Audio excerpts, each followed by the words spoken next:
Bé, la defensa de la seguretat pública, de la qualitat de la seguretat pública, del seu caràcter públic de garantir els drets de la ciutadania, es fa des de la qualitat del treball, des de la dignitat del treball, des de la valoració del treball de les persones que hi treballen, dels Mossos, dels bombers, de la gent de penitenciaris, dels forestals. Són persones que han de garantir la seguretat de la ciutadania. La seva qualitat, la qualitat del treball, és la qualitat i la garantia de la nostra seguretat. Cal defensar les condicions de treball dels treballadors i les treballadores dels cossos especials, dels cossos de la seguretat pública. El govern de la Generalitat ha de ser plenament conscient de que la lluita, aquesta lluita no només per la dignitat i pel sou dels empleats públics, sinó també pels serveis públics, doncs continuarà. Avui són els cossos de la Generalitat més lligats als temes de seguretat, demà seran altres col·lectius i passar demà espero que sigui tota la ciutadania per dir al govern que per aquest camí no anem enlloc. Aquesta manifestació és un missatge directe pel senyor Mas, pel senyor Mascolell i pel senyor Puig. Amb la seguretat no es juga ni amb el sou dels funcionaris que treballem ni amb materials. Les retallades que estan proposant són indignes i la prova és que estem tots aquí.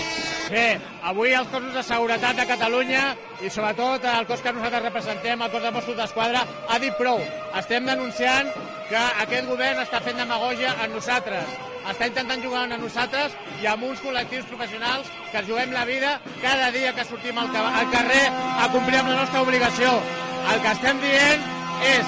que ja n'hi ha prou de dir a la resta de la societat que són privilegiats, quan hem estat els col·lectius professionals que segurament hem estat més solidaris i més hem patit la crisi. Pensi que en el cas de Mossos d'Esquadra aquesta retallada suposa un 24% de les nostres retribucions, però no estem aquí per parlar de diners, estem aquí per reivindicar, juntament amb molta gent que no és del cos, que s'ha sumat a la manifestació, una seguretat pública de qualitat. Les retallades ens afectaran directament, primer, a les funcions laborals que tenim, i segona, i més important, a la nostra seguretat i a la seguretat dels ciutadans de Catalunya, perquè no tindrem places noves de bomber, perquè no tenim una renovació del parc mòbil